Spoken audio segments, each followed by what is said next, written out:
What's going on, people? Ringside Reactionary back at it again. Another video from It's Still Ma. 10 wrestlers you didn't know innovated famous wrestling moves. I don't know. Maybe I know some of these, maybe I don't. We shall see. And we shall see how many you know also. Let's check it out. Let's get the obvious ones out of the way. Kenta invented the GTS, Johnny Ace invented the cutter, figure 4 leg lock, Buddy Rogers, and the powerbomb was Luther's creation. If you thought that Triple H came up with the pedigree, or that the Undertaker invented the Tombstone Pile Driver, or even that the jackhammer was created by Goldberg, please raise your hand now. Yeah, you're wrong. I'm not gonna sound like a nerd and talk about how I know wrestling more than you, because for the longest time, I thought that knowing that Johnny Ace innovated the RKO made me feel smart, like oh my god, what a mark I am. Anyways, since I recently discovered the true innovators of several famous wrestling moves, I thought it would be a great idea to share my newfound information with you and make a top 10 list ranking the ones that I'm quite positive will surprise you. But if you somehow already knew all of them, well, good for you. Enough with the BS, I'm MH and this is the top 10 wrestlers he didn't know innovated famous wrestling moves. Now without further ado, let's rank them.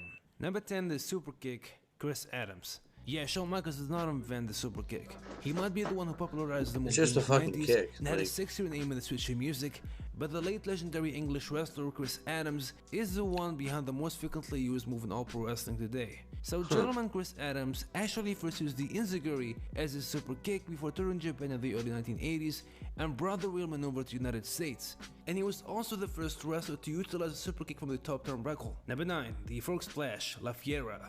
The frog splash is another move that has been done to death in today's pro wrestling. Lots of people give credit to Eddie Guerrero as the first wrestler to use the move, but that's completely wrong, and it's not even Rob Van Dam with his beautiful, smooth 5-star frog splash. And surprisingly, it's not even Art Barr, who I for the longest time genuinely thought that he created it, but that turned out to be incorrect too.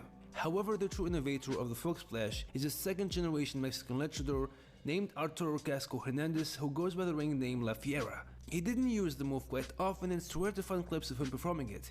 The one that I came across with was during a match against Sega Master 2nd in 1984, where he did a poor version of the frog splash that wasn't enough to give him the victory, but nonetheless he was the first to do it. Number 8, the moonsault, Mando Guerrero. Mando Guerrero might be the least well-known son of the legendary Corey Guerrero, but he sure made his incredible mark on the wrestling industry by creating the most popular high-risk maneuver. Mando created the moonsault in Mexico in the 70s, but it was his big brother Chavo who introduced it to a wider audience in the United States.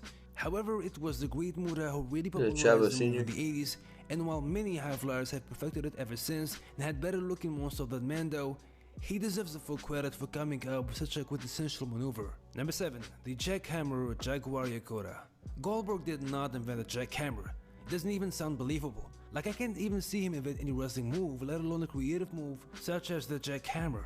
Even if I didn't previously know who was the creator of the move, I was 100% sure it wasn't Bell. It was Japanese legend Jaguar Yakura, who is not only widely considered as one of the greatest female wrestlers of all time. During her heyday in the early 1980s, she was considered one of the best wrestlers in the world, irrespective of gender. Damn. You know all those big AGW stars we talked about? Manami Toyota, Asha Kong? Yeah, Yakura trained them. You should watch some of her matches. She's legit.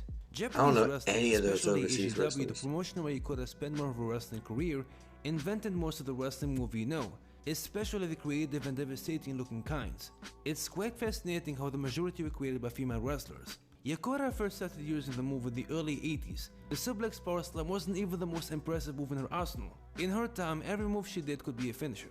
Number 6, the sharpshooter, Ricky Shoso. Although the excellence of execution Bret Hart made it popular and had without a doubt the best looking sharpshooter ever, it was former IWGP heavyweight champion and former promoter Ricky Shoso who actually invented the submission move. We get all our moves from overseas. And it was then named the Sasori Katami, Scorpion Lock in English. The move was pretty popular in Japan and was quite the innovative submission move in that era. Of course, Sting and Ronnie Garvin were the first wrestlers to prolifically use the hold in North America, during which time it was called the Scorpion Deathlock, deriving from the original Japanese name. But Bret really took another level of popularity. Number 5, the 450 splash, Scott Steiner.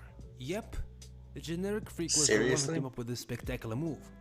It's hard to believe, but Scott used to be very athletic and agile early in his career. Absolutely. But then lots of injuries and lots of doses of roids happened. But yeah, he was at one point one of the best. He was really good way back in the day. Not only did he invent the Frankensteiner, another spectacular athletic move with the coolest fucking name, he came up with the coolest fucking name. A move that later used by guys like Rey Mysterio, Paul London, Justin Gabriel, Pac, Ali. You can see the pattern here. It's hard to believe that a guy in his size not only used it to win his matches, but he invented it. And that's fucking unbelievable. While Steiner did not use the move regularly, as it was obviously hard to perform because of his size, it was Stone Cold Scorpio who made the move famous, and whom a lot of people stole the move from. Number 4, the pedigree. I'm not gonna say who created the move. I'll let you guys guess it. Just take your time, no cheating, and I guarantee you, your guess is wrong and you're far off. Cookie Monster. It's Triple H, you fool. Who did you think invented this move? No, I'm messing with you guys. It's not Triple H. It's the one and only, the 8th wonder of the world, Andre the Giant. What? I shit you not, he's the one, and this is the proof. This blew my mind when I first saw it, and I had to make sure that he was actually the innovator of the move. And sure enough, he was. Heck, even Triple H did mention this in an interview. This is another case where it's hard to believe that Andre would come up with such a move. But this was back when his knees were fine and he waited less. And although he wasn't the innovator of the Tombstone Piledriver, he did it a couple times in the 70s and he was one of the first to use it. And seeing him doing it, it is pretty impressive. Speaking of the Tombstone Piledriver, number 3, the Tombstone Piledriver, Jackie Polo. So as I already spoiled it, it's not Andre, and sure as shit is not Taker neither. The move is actually first used back in the early days of wrestling in the 60s by English wrestler Jackie Polo. The first documented use of the reverse piledriver Tombstone Piledriver for you casuals was against Mick McManus, or McManus, I hope I didn't butcher the name, on Cup Final Day in 1962. He rarely used it though, but he undoubtedly is the true innovator of the move. But the move didn't become a hit until Billy Robinson, another British wrestler, began using the move in the 70s, to the point where people mistakenly credited him for inventing the move. But yet he's the one who called it the Tombstone Piledriver first, which is very odd, doesn't seem right. Dynamite Kid, another British, later used the move on several occasions. Then Andre the Giant, and then a bunch of Japanese wrestlers, and then Taker joined the club in the early 90s, and made it one of the most popular finishing moves of all of wrestling, to the point that it's hard to associate anyone else with the move. Number 2, the DDT, Black Gordman. Your life was a lie. You believe that Jake the Snake Robert came up with the move and his BS story about creating the move by accident, and that it was a botch at first and he liked it so much it became his finishing move. I hate to break it to you, but he did not in fact invent the DDT. I was devastated too when I learned that fact. I feel like I was lied to. Black Gordman is the one who actually came up with the move and did it pretty well too. He was a big name in Mexico in the 70s, so I highly doubt that Jake the Snake Robert hadn't heard of him, or even the fact that he uses the move every time he wrestles. He began doing the Diamond Twist, also famously known as the DDT, in the 70s, and yes, Jake Roberts made it a much bigger deal and it was a legitimate finisher. Obviously, it did not age well. It's impossible to take it seriously as a finisher or match nowadays. And number 1, the Chokeslam, Abraham Lincoln. Honest to God, I read before I began writing this video script that Paul Heyman was the man behind the creation of the Chokeslam. He came up with it in the early 90s and told former ECW's wrestler 911 to start using this new move as his finisher. That alone is very fascinating.